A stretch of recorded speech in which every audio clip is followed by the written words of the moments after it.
Le projet à venir, débuté en octobre 2018, déploie des volontaires européens et nationaux qui s'associent pour contribuer à l'amélioration de la résilience des populations au Togo, en Guinée-Conakry et au Sénégal.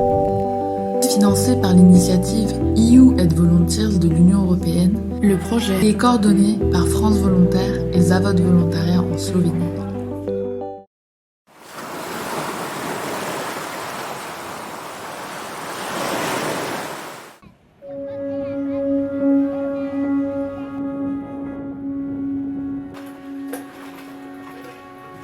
Depuis l'arrivée du coronavirus au Togo en mars 2020, de nombreuses mesures ont été prises par les autorités, notamment le respect des mesures barrières.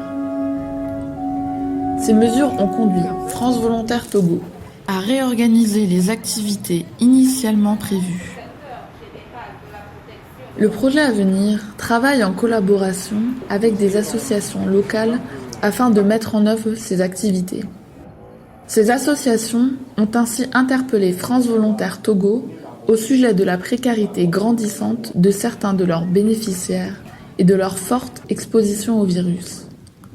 Face à cette situation, les activités du projet à venir ont été réorganisées pour trouver des solutions urgentes et adaptées aux besoins des bénéficiaires identifiés. Depuis mai 2020, France Volontaire Togo coordonne donc 3 projets de riposte à la crise en partenariat avec l'association NADAF, l'ONG STAD et l'association Alza International, en collaboration avec le collectif artistique Logone Graph Crew. Ces 3 projets ont permis de sensibiliser et accompagner des enfants en situation de rue, des travailleurs et collecteurs du secteur des déchets et des communautés en situation de forte précarité, victimes de l'érosion côtière. Jean, Djifa, Dabla, Georgette, Richard, Patagnon, Frédéric, Tella, Messan, Vincent, Djima, Pascal, Modestine, Agbefa, Moussiatou, tous ont pu bénéficier d'un des 3 projets de riposte de la crise du projet à venir. Au Togo, de nombreuses personnes vivent du commerce informel et ambulant. La plupart des bénéficiaires souffrent ainsi de la baisse des activités économiques et perdent une grande partie de leurs sources de revenus. Cette situation précaire ne leur donne pas toujours accès aux informations ni aux bonnes pratiques sanitaires à respecter durant cette période. Au moment où il n'y a pas fait de corona, ça marche bien. Et comme là, il y a le corona maintenant, ça ne marche pas bien. Parce que les gens sont peurs de maladie. Le coronavirus a beaucoup changé. Ça a beaucoup changé beaucoup de choses. Et le corona a été très difficile à guérir. Et les endroits où nous étions ont été fermés. On n'avait plus de manger. France Volontaire Togo a souhaité pouvoir sensibiliser et protéger les populations. Les équipes se sont donc mobilisées pour identifier les besoins des bénéficiaires grâce à ces 3 projets de riposte. L'ONG STAD dirige et coordonne le fonctionnement des centres de tri en lien avec la gestion des déchets de la ville de Lomé. Les agents en charge du tri sont au contact de nombreux déchets ménagers et se retrouvent particulièrement exposés au coronavirus. Au niveau des ménages. Maintenant, il y a des gens qui sont spécialisés pour faire le tri. Donc, ils vont trier par exemple les boîtes de conserve, les sachets de cuillères, maintenant pour venir lui revendre. Donc, c'est eux là qui avaient peur lorsque le coronavirus est arrivé. Ils ont peur de la contamination. Ils disent, ah, mais tiens, moi, je reste chez moi. Avec ça, le dispositif de lave-main, c'est-à-dire la quitte ça, le dispositif de lave-main, ça va jouer à tout ça là qui a été bien équipé. Je sens bien à l'aise. Même avec le cache-nez, avant, ils sentaient plus de 20 quand on va faire le tour de l'endroit. Il y a vraiment une odeur de savon ici. Avec le dispositif et avec le cache-nez, non seulement ça fait une barrière contre la maladie, mais ça évite d'absorber tout dans l'odeur. L'association NADAF accompagne les communautés du village de Douévikopé, frappées par l'érosion côtière. Ces populations vivent dans des conditions précaires et disposent de moyens de subsistance fragiles. Ok, tout d'abord, je tiens à remercier ANADAF à l'appui des volontaires français et togolais ensemble. Je suis très ravi.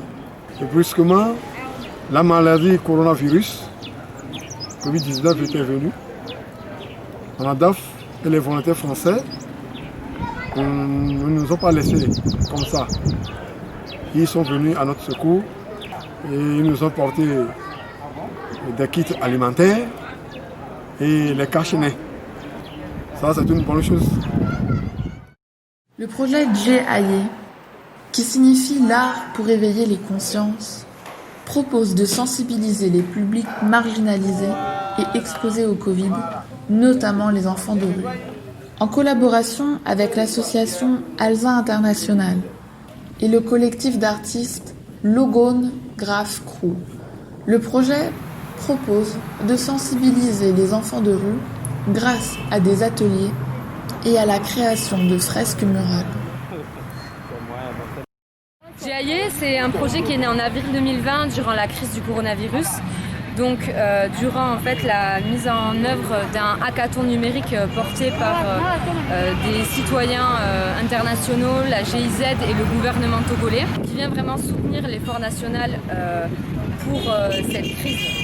On a vraiment deux phases d'activité. Donc, des premières activités qui sont mises en place par l'équipe professionnelle et médicale de Alza International pour apporter en fait des ateliers de sensibilisation et de promotion des gestes barrières auprès des enfants en situation de rue. Donc ensuite, on a des fresques de sensibilisation qui sont co-créées par les enfants en situation de rue et le Logone Graph Crew. Donc c'est des fresques de sensibilisation particulièrement à destination de la population marginalisée de Lomé, c'est-à-dire qui n'a peu ou pas accès aux informations de manière générale ou qui maîtrise peu ou pas la langue française. Donc on a vraiment des signalétiques fortes avec des couleurs qui viennent attirer en fait les personnes pour promouvoir et sensibiliser la population contre le coronavirus.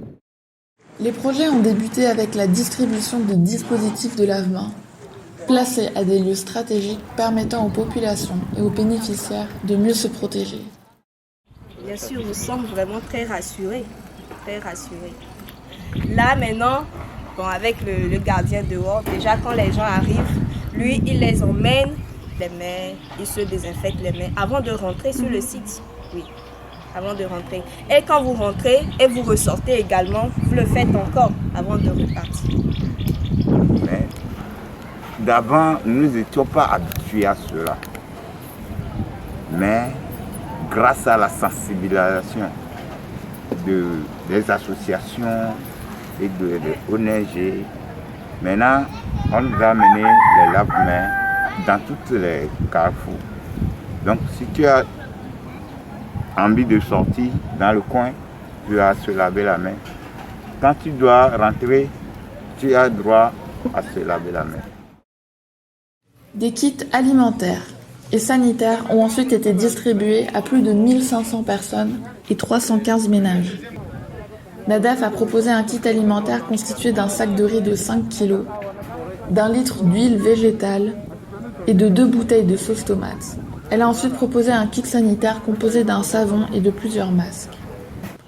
L'ONG Stade a, en plus du kit alimentaire et sanitaire, soutenu ses agents en fournissant des équipements de protection individuelle avec des gants et des bottes. L'association Alza International a quant à elle distribué des kits sanitaires aux enfants pour qu'ils se protègent mieux dans leur quotidien. Vraiment, ce que Nadaf nous a donné aujourd'hui, ça signifie qu'ils nous prennent comme leurs enfants. Et si les enfants de quelqu'un a des problèmes, on les aide. Bon, l'aide que vous portez là, ça nous donne beaucoup de satisfaction. Merci beaucoup pour votre geste. Merci.